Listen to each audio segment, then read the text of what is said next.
चमत्कार ब्रज की मिट्टी का। सीमा एवं कंचन दो बहनें थीं।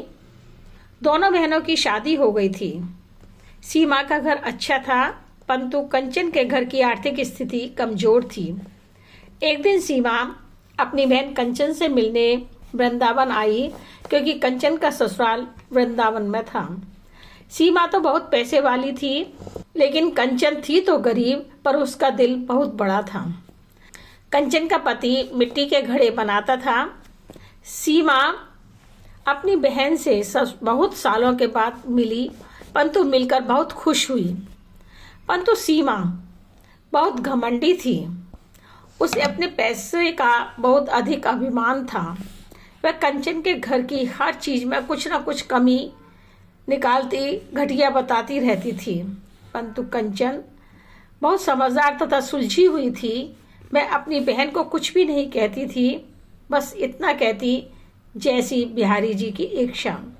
फिर भी सीमा कंचन को जलील करने का प्रयास करती रहती थी।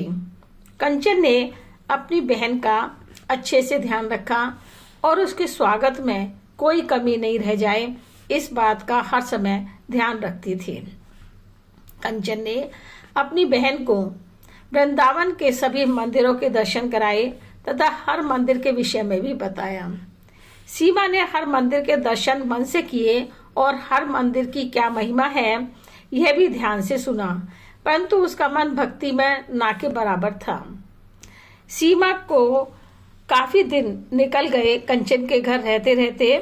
एक दिन सीमा ने कंचन से कहा, कंचन, अब तेरे घर में रहते हुए बहुत दिन हो गए हैं, अब मुझे अपने घर जाना चाहिए।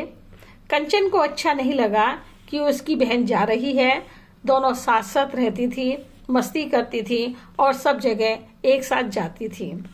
अतः कंचन ने अपनी बहन को कहा, कुछ दिन और रुक जा तो अच्छा लगेगा।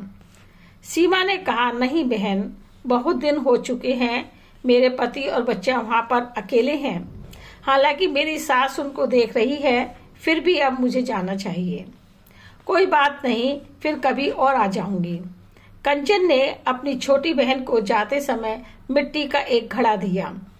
घड़े को देखकर सीमा ने मन में सोचा कि क्या कोई उपहार में मिट्टी का घड़ा देता है। सीमा घड़ा लेने को मना करती रही, परंतु कंचन के बार बार अनुरोध करने पर उसने घड़ा ले लिया। बहन के जाने से कंचन रोने लगी। सीमा ने बहन की तरफ नहीं देखा, जिससे बहन ज्यादा दुखी ना हो, परंतु सीमा पूरे रास्ते यही सोचती रही कि मैं अपनी सास को क्या कहूंगी कि मेरी बहन ने यह मिट्टी का घड़ा दिया है। उसको यह बताने में शर्म आ रही थी, इसलिए उसने सोचा कि मैं सास को कहूंगी, पानी पीने के लिए मैं बाजार से खरीद कर लाई हूँ। मेरी बहन ने मुझे बहुत सारी चीजें भी दी हैं। इन्हीं सब उलझनों में वह घर आ गई, पर घर पहुंचकर उसने घड़ा उठाकर रसोई घर में ऊपर रख दिया।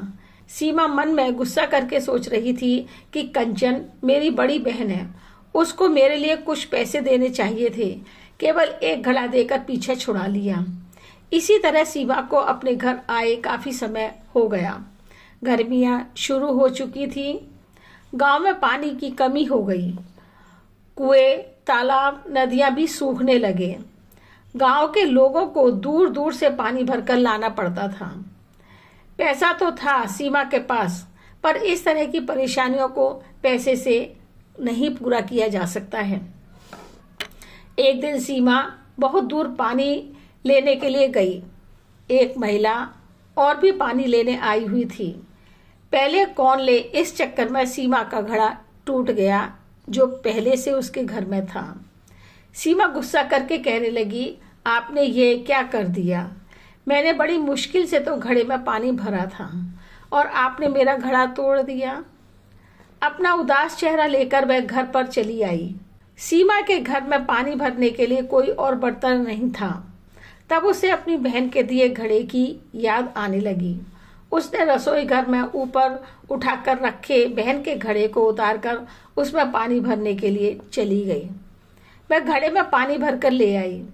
खेतों पर से काम करके आने के कारण सीमा के पति को बहुत गर्मी लग रही थी और उसने सीमा से पूछा, क्या घर में पानी है?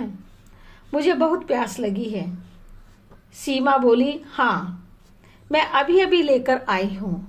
सीमा ने घड़े में से एक गिलास पानी अपने पति को दिया। जैसे ही पानी गले के नीचे गया, मैं बोला, सीमा, यह पानी तुम कहाँ से लाई हो? सीमा ने कहा, क्यों, क्या बात हो गई? उसका पति बोला, यह पानी नहीं, अमृत है। इतना मीठा पानी मैंने आज से पहले कभी नहीं पिया। यह कुएं का पानी नहीं, बल्कि किसी मंदिर का अमृत लग रहा है।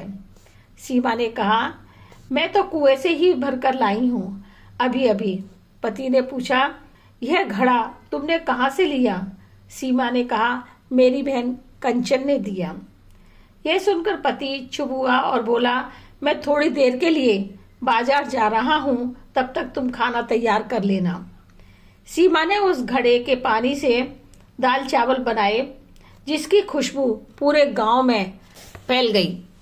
गांव के लोग कहने लगे, आज गांव में किसके घर पर उत्सव है जो इतनी अच्छी खुशबू आ रही है। खुशबू को सूंघते सूंघते गांव के लोग सीमा के घर पहुंच गए।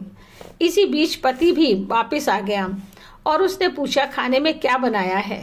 सीमा बोली, दाल और चावल बनाए हैं। सब गांव वाले हैरान थे कि इससे पहले तो कभी भी दाल चावल से इतनी अच्छी खुशबू नहीं आई और कहने लगे, हम तुम्हारे घर के आज दाल चावल खाकर ही जाएंगे। सबने थोड़ा थोड़ा दाल चावल खाए। सभी लोग एक सुर में बोले, यह दाल चावल नहीं बल्कि अमृत लग रहा है। पति ने पूछा, तुमने आज दाल चावल कैसे बनाए? सीमा ने कहा, घड़े के जल से बनाए हैं। पति बोला, तेरी बहन ने बहुत अच्छा उपहार दिया है। अगले दिन सीमा घड़े में पानी लाने के लिए घड़े को उठाने लगी तो देखा घड़ा तो पूरा पानी से भरा हुआ था। घर के कामों, खाना बनाने तथा पीने पर भी घड़े का पानी कम नहीं हुआ था। सीमा बड़ी परेशान थी कि यह क्या हो रहा है। तभी अचानक उसकी बहन कंचन उसके घर मिलने के लिए आ गई। दोनों बहनें बहुत खुश हुई मिलकर। सीमा ने बहन को पानी पीने के लिए दिया और बोली, बहन, तूने जो मुझे यह घड़ा दिया था, यह तो कोई जादुई घड़ा है। मैंने तो इसे ऊपर उठाकर रख दिया था एक साधारण घड़ा समझकर, लेकिन कल से मैंने इसमें पानी भरा है, वह कम ही नहीं हो रहा है। इसका जल इतना मीठा हो गया है कि दाल चावल बनाने पर वह अमृत के समान बने थे। कंचन ने अपनी बहन को कहा कि तू यह नहीं जानती कि यह घड़ा कौन सी मिट्टी से बना है। यह ब्रज की मिट्टी का बना है। उस मिट्टी पर राधा रानी और कन्हैया नंगे पांव चलते हैं। यह केवल घड़ा नहीं है, बल्कि राधा रानी और कन्हैया के पैर साक्षात रूप में तुम्हारे घर पर आए हैं। अब सीमा को अपनी गलती समझ आई और अपनी बहन से बोली, बहन, मुझे माफ कर दे। मैं तो ब्रज की मिट्टी की महिमा को नहीं समझ सकी, जिसकी मिट्टी में इतनी शक्ति है, तो बिहारी जी और राधा जी में कितनी शक्ति होगी। बहन, मुझे माफ कर दे। कंचन ने बहन को गले लगाते हुए बिहारी जी की बहुत दयावान है बताया, तुम्हारे ऊपर उनकी कृपा थी, तभी यह घड़े के बहाने तुम्हारे घर पर चले आए हैं। बोलो श्री राधे राधे, जय श्री राधे।